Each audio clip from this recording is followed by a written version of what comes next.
bekas orang menyembah Allah. Bekasnya ya bekasnya Nabi Adam. Nah itu makanya oh ya ini petilasan Nabi Adam pertama menyembah Allah. Maka terus kemudian batunya ditata kembali. Nah batu yang ditata itu yang akhirnya disebut Ka'bah. Inna awala inna silalladzi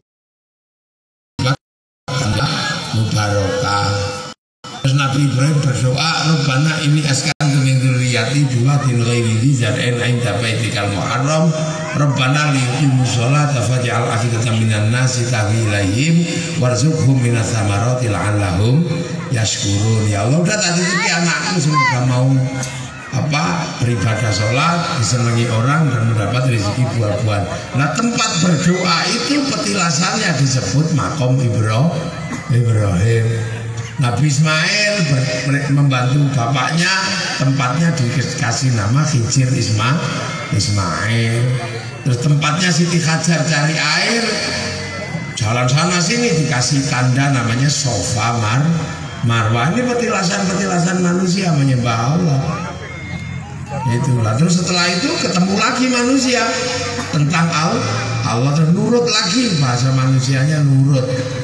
Nabi Ibrahim punya anak dua, yang satu Ishak, yang satu Ismail. Yang Ishak punya anak Yakub atau Israel, punya anak 12 dikenal dengan nama Bani Israel. Setelah itu seluruh nabi dari Bani Israel. Udah ya nabi dari dari Ibrahim, Ismail, Ishak, Yakub, Yusuf, wa Ayyub, Kadza, Syu'aib, Harun, wa Musa, wal Yasa, Dzulkifli, Daud, Sulaiman, Taba, Ilyas, Yunus, Zakaria, Yahya, Isa, wa Toha Khatimun. Ya Allah, ya ini kan kita Allah. Nah, sampai di Nabi Isa. Jadi Nabi Isa gitu loh. Makanya Nabi Isa ini Nabi Bani Israel. Nah, pusatnya ada di mana? Ada di Filistin. Itu sudah Filistin, manusia ketemu Nabi, diingatkan terus. Sampai akhirnya manusia terus merasa bahwa saking hebatnya Nabi Isa ini sampai ada yang menganggap sebagai anak tuh. Karena saking hebatnya. Nah itulah risikonya kalau mukjizat itu dikeluarkan semua ya, disembah. Gimana orang mati tiba itu bangun gimana? Nabi Isa itu orang buta sih gemuk ini melek, orang lepra itu sembuh. Mukjizatnya dikeluarkan. Orang lapar itu, makanan datang makanan. Nah itu makanya orang sakti itu jangan suka mengeluarkan kesaktiannya, nanti disembah orang. Makanya wali-wali itu jarang menampakkan kewaliannya, karena kalau ditampakkan kewaliannya bisa disembah sama orang. Nah itulah makanya kemudian terus Nabi di Palestina, sampai akhirnya kemudian ada Nabi baru lagi, Nabi Muhammad. Nah, Nabi Muhammad ini tidak lagi di Filistin, tapi kembali ke tempat petilasan semula, ke Makkah. Jadi makanya pertanyaan kenapa Nabi Muhammad lahirnya kok di Mekah, kok tidak di Rohul, kok tidak di mana? Karena dikembalikan lagi ke sejarah awal manusia, karena di situ ada jejak pertama orang menyembah Allah. Makanya disebutkan laqad ja'akum rasulun min anfusikum, dari bangsamu, bangsa Arab. Tapi orang Arab yang nggak kenal, nggak pernah ada nabi dari bangsa Arab. Yang Bani Israel ya nggak yakin masuk orang nabi bukan Bani Israel. Jadi Nabi Muhammad posisinya sulit. Yang orang Bani Israel nggak percaya masuk orang nabi bukan Bani Israel. Biasanya nggak pernah ada, seluruhnya Bani Israel. Nah, yang orang Mekah nggak pernah punya nabi, orang kenal nabi. Orang Mekah itu menyembah berhala. Makanya ketika Nabi Muhammad ngaku nabi ini, orang Mekah nabi itu apa? Nggak kenal. Kalau dukun kenal. Sama kayak orang Rohul begini kenal kiai karena sudah diajarkan oleh kiai sebelumnya tentang kiai. Jadi saya datang ke sini walaupun telat pasti ditunggu. Nah, karena ngerti kiai. Beda dengan pedalaman Irian yang nggak ngerti kiai, kok nggak ada yang ngajari.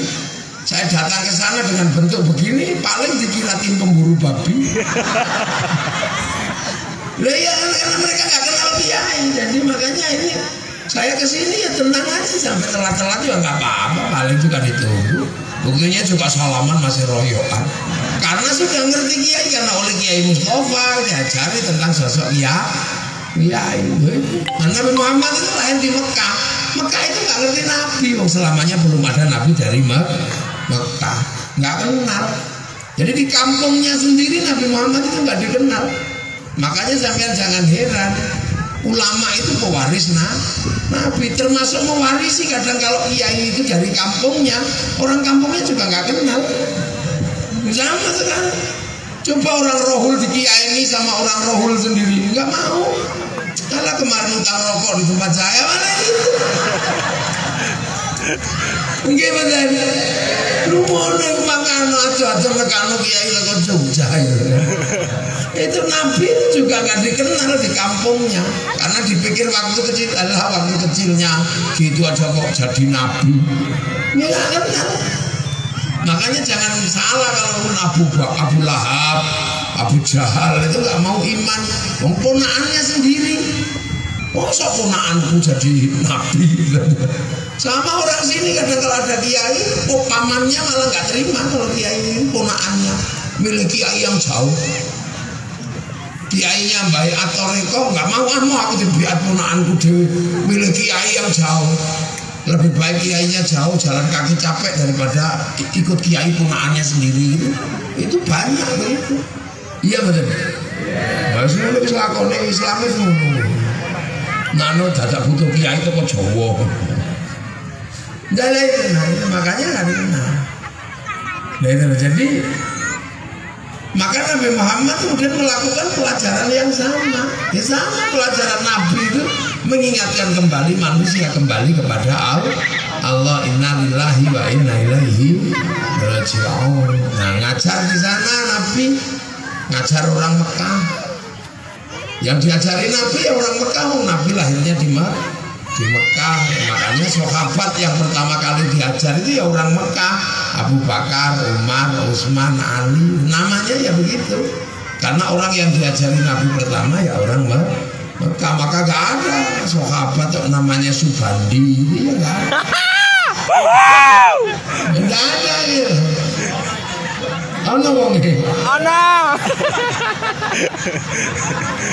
Tak delok iki jenenge ana Subandi. Nah, ada kiai apa sahabat namanya Bambang gitu ya enggak ada. Makanya Abu Bakar, Umar, Utsman yang ingetin aja. Kamu besok mau pulang, innalillahi wa inna ilaihi raji'un. Ya bekalnya apa? Ya iman Islam, percaya kepada Allah, antum minabillah, percaya pada Allah, wa malaikatihi dan malaikat Allah. Ya walaupun percaya cuman ingatnya dua bukan nakir ya gak apa-apa, yang penting ada ingatan. Waktu itu bihi dan kitabnya Allah. Ya Taurat, Injil kita nggak ngerti, tapi Quran ngerti sebagai bekal. Ya ambillah Quran itu. Mau semua ya nggak apa-apa, kalau semua yang diambil namanya grosir. Tapi kalau mau ngecer ya nggak apa-apa. Ada yang cuma ngecer Yasin, ya apa-apa. Ada yang cuma ngecer Kulhu, Falaknas. Ada yang cuma ngecer kalau dipanggil suaminya dijawab Nun. Ada. Ya mau pokoknya ambil itu dari Quran walaupun satu ayat itu bukan. Mana? Wa rasulihi dan utusan Allah ya diri ikut Nabi Muhammad ya udah. Wal yaumil akhir dan percaya kepada kiamat. Cuman ada dua orang jenis. Yang satu seneng bakas kiamat kayak Hizbut Tahrir, hobi bakas kiamat. Ya cus macus. Dajjal hobi setiap hari. sampai nakut-nakuti orang hari Jumat tanggal 15 Ramadan mau ada asteroid nabrak bumi. Takut semua orang-orang mau kiamat, mau nabrak bumi. Akhirnya kebun dijual, rumah dijual, serahkan sama panitia hari kiamat. Nggak taunya nggak jadi. Lah kalau Kiai NU nggak pernah bahas kiamat, ngapain sih dibahas? Cuma disuruh percaya aja. Kita nanya Kiai, kenapa sih Kiai kok jarang bahas kiamat? Ala Gus mau kiamat bareng-bareng aja kok dibahas. Kiamat itu dibahas kalau sendiri-sendiri, lah bareng-bareng belum kok dibahas. Wabil qadri khairihi wa syarrihi minallahi ta'ala. Dari ketentuan baik buruk dari Allah, ya sudah itu aja bekalnya besok ke akhirat. Terus Islam antasyhadu an la ilaha illallah wa anna muhammadar rasulullah, syahadat ya udah paling enggak seumur-umur pernah syahadat lah waktu kawin ya. Waktu qimus sholat dan menjalankan sholat ya jalankan. Kalau mau komplit ya sehari 5 kali. Kalau nggak mau komplit ya setahun sekali lebaran. Yang penting jalanin aja. Kalau kurang komplit ya seminggu sekali Jumatan. Kalau mau maghrib emang kalau itu pilihan. Kalau bekalnya banyak ya surganya bagus. Kalau bekalnya sedikit ya surganya ngemper. Gitu aja. Waktu dia zakata dan menunaikan zakati aja, sawit dizakati, ternak dizakati, uang dizakati, perhiasan dizakati. Kalau nggak mau zakat itu semua ya terserah. Yang penting jangan lupa zakat fitrah kalau menjelang lebaran. Watasuma Ramadan, dan puasa di bulan Ramadan. Ada yang komplit 30 hari, ada yang depan belakang tengahnya bolong. Ada yang puasa sampai beduk, ada yang puasa sampai sahur, habis itu kecap-kecap kalau keluar rumah dilapi, ada. Yang penting puasa. Tahu jalbaiti dan pergi haji ya sudah, yang penting kita niat pergi haji. Orang Indonesia yang penting daftar. Kalau berangkatnya 50 tahun berarti sudah berangkat haji, cuman sampainya masih 50 tahun lah lagi. Tengah jalan mati masuk surga. Itu aja kok angel. Jadi haji itu yang penting orang sini daftar. Kalau sudah daftar artinya sudah berjalan pergi haji. Tapi karena kita jauh ya 50 tahun, baru perjalanan 30 tahun belum nyampe kok mati. Ya mati perjalanan ibadah haji. Itu aja kok repotannya. Jadi yang penting jangan nggak lupa kalau besok pulang kembali kepada Allah. Nah itu makanya sokabat itu diajari. Nah setelah sokabat diajari, Nabi meninggal. Ada orang pengen belajar kepada Nabi, nggak ketemu Nabi, ketemunya sokabat. Nah itu yang akhirnya disebut sebagai tabiin, pengikut. Kemudian ada yang ikut sokabat karena nggak ketemu Nabi, sokabat meninggal, ketemu tabiin. Nah itu yang namanya tabi'ut tabi'in. Ada yang ikut lagi nggak ketemu tabiin, ketemunya tabi'ut tabi'in, namanya tabi'ut tabi'in. Pengikut. Nah orang rohul sini terus kira-kira namanya apa? Tabi'ut panjang. Loh kita ini ikut Kiai Hasyim Asy'ari, Kiai Mustafa, Kiai Sabar kan ikut Kiai Hasyim Asy'ari. Nah Kiai Hasyim Asy'ari ikut Kiai Khalil. Kiai Khalil ikut Kiai Soleh, Kiai Khalil Bangkalan. Kiai Soleh punya santri 2 waktu itu, Kiai Hasyim sama Kiai Dahlan. Kiai Hasyim bikin NU, Kiai Dahlan bikin Muhammadiyah. Ya sudah, itu pernah mondok sekamar. Yang NU sholat tarawehnya 20, Muhammad 20 taraweh ya 3 itu sama witir. Nah Muhammadiyah 8. Ya itu paling ributnya ya bener mana, dua-duanya bener, cuman NU lebih aman karena 20 taraweh. Kalau besok yang bener kok 8 masih punya sisa 12. Nah kalau yang bener 20, yang kurang 12 cari di mana? Nah, mau bedanya di situ aja. Nggak usah angel-angel. Bedanya di situ. Terus kalau Muhammadiyah kaya-kaya, ya kan? Masjidnya bagus, sekolahannya bagus. Kalau NU masjidnya jelek, sekolahannya jelek. Lah kenapa? Lah Muhammadiyah aman duitnya. Kalau NU kan duitnya nggak aman. Punya uang dikit mulutan. Lah ini sepanjang bulan ini itu mulutan berapa kali sudah? Banyak mulutan. Satu mulutan gini 100 juta nggak cukup. Itu belum sanggune kiai ini kan? Habis itu kalau duitnya orang NU. Nanti sebentar lagi Recepan habis.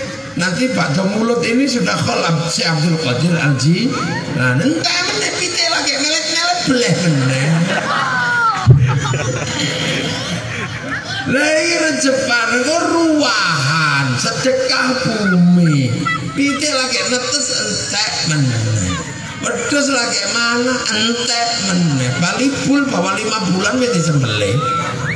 Ayo nanti nuzulul Quran setiap langgar, setiap masjid. Terus lebaran halal bi halal pamitan haji, kawinan, terus muharraman hijriyahan.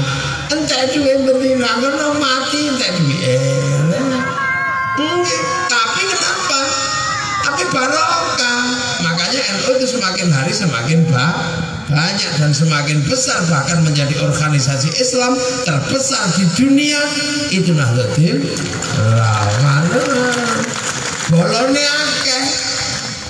Nah itu makanya kan Kiai Hasyim, Kiai Soleh itu di satu generasi Kiai Dahlan, Kiai Hasyim ikut Kiai Soleh, ikut Kiai Khairon, Magareng Ngeroto. Magareng ikut gurunya namanya Kiai Abdul Wahid Salatiga. Mbak Abdul Wahid ikut Mbak Abdul Halim Boyo Ali. Mbak Abdul Halim ikut Mbak Sufyan Tuban. Mbak Sufyan ikut Mbak Jabar Nglirip. Mbak Jabar ikut Mbak Abdul Rahman Lasem. Mbak Abdul Rahman Lasem ikut Mbak Abdul Halim Menowo. Mbak Menowo ini menurunkan ulama-ulama di tanah Jawa Senusantara. Putranya Joko Tingkir. Makanya aja nyanyi Joko Tingkir ngombe dawet rojo.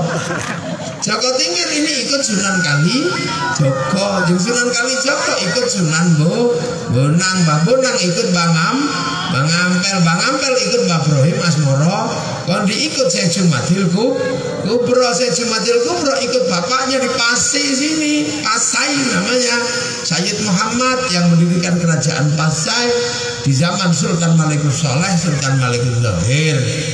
Nah Sayyid Muhammad Pasai ikut gurunya Sayyid Ahmad Jalaluddin Shah di Campah. Sayyid Ahmad Jalaluddin ikut gurunya Sayyid Abdul Malik Mongol. Sayyid Abdul Malik Mongol ikut gurunya Sayyid Alawi Amil Faqih. Sayyid Alawi Amil Faqih ikut Sayyid Ahmad Syokib Mirbat. Sayyid Mirbat ikut Sayyid Ali Khalid Qasam.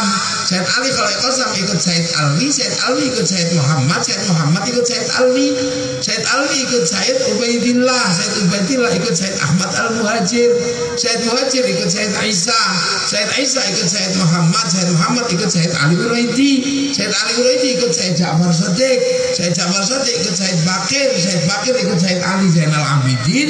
Sayyid Ali Zainal Abidin ikut Sayyidina Hasan Husain. Sayyidina Hasan Husain ikut Sayyidina Ali. Nah Sayyidina Ali ini yang langsung diajari sama Rasulullah Muhammad Sallallahu Alaihi Wasallam. Nah itu makanya dari generasi yang berbeda-berbeda, negara berbeda, kampung berbeda, maka ikut Rasulullah itu ada ilmunya, namanya ahli sunnah wal jamaah. Makanya ahli sunnah wal jamaah. Nah Nabi itu punya jamaah namanya sahabat. Sampai jamaahnya kiai rohul hidungnya pesek. Iya, sunnah Nabi dijalankan oleh sahabat persis karena bangsanya sama, zamannya sama, makan 3 jari sama, wong yang dimakan roti sama kurma. Muridnya ulama ikut 3 jari ya nggak bisa, wong yang dimakan soto. Ya itu makanya orang harus tahu.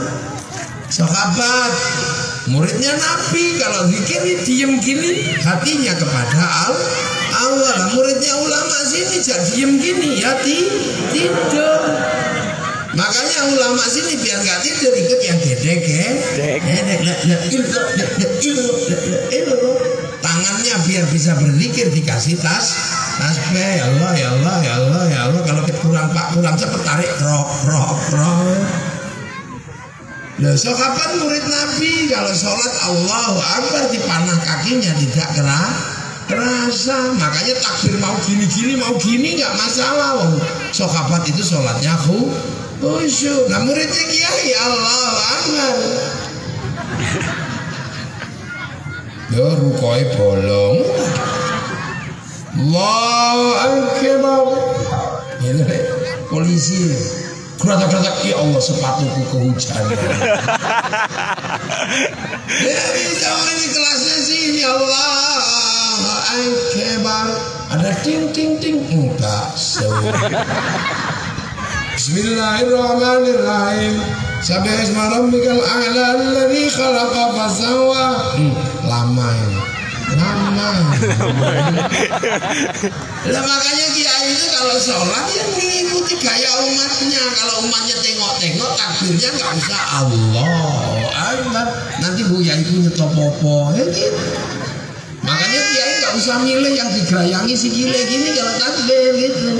Lah kenapa? Karena makmumnya kalau kesenggol masih jikat. Jadi kadang kita ini lupa dengan ahli sunnah wal jamaah. Nabi hayya 'alas shalah sudah di dalam masjid. Lah di sini hayya 'alas shalah masih cari brondolan. Nah makanya kalau sholat zuhur biasanya mundur setengah tiga. Allahu Akbar, Allahu Akbar. Rabbana ya Rabbana. Masih belum datang ya tombol hati.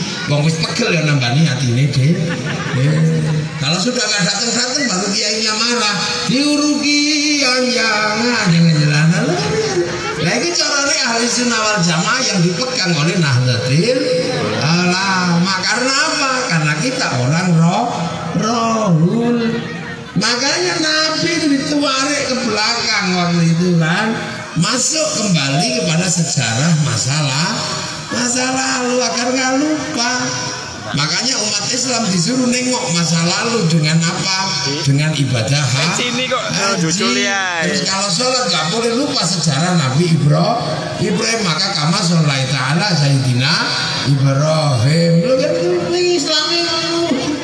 Nah sampean juga sama karena menempati rohul ya nggak boleh lupa dengan sejarah asal usul kampung. Apa lagi? Bukit Intan Makmur ya gak boleh lupa. Nabi Muhammad punya Makkah ya karena sejarah Nabi Ibrahim. Zaman punya Intan Makmur ya gak boleh lupa. Ada orang-orang dulu yang pernah berjasa di sini. Kalau Islam kama sholai ta'ala Sayyidina Ibrahim lah sampean pakai siapa? Ya mbah-mbah. Nawang sini mbah-mbah sesepuh sing buka alas Intan Makmur. Ya sudah benar. Jadi caranya kalau yang di sana kelas internasional, ini kelas lokal. Kalau kelas internasional datang ke Mekah biayanya mahal, 40 juta, antri 50 tahun. Nengok sejarahnya Nabi Ibrahim, Siti Hajar, Nabi Adam, Siti Hawa naik ke Jabal Rahmah. Setelah itu besok pagi motong sapi, motong kambing. Nah sampean kalau sudah peringatan desa ini kan ya sama, memperingati orang yang buka alas Intan Makmur, terus ditahlili, diyasini, tengok kuburannya, terus disodakoi, dipotong ke sapi. Sudah belum? Nah itu engkau. Iyalah orang meninggal itu ya butuhnya disodakoi lah. Sodako anak cucu itu yang gede, jangan ayam. Masa disodakoi nenek moyang kok ip. Dan sapi loh, itu kelas internasional. Makanya Mekah itu setiap Muharram Ka'bah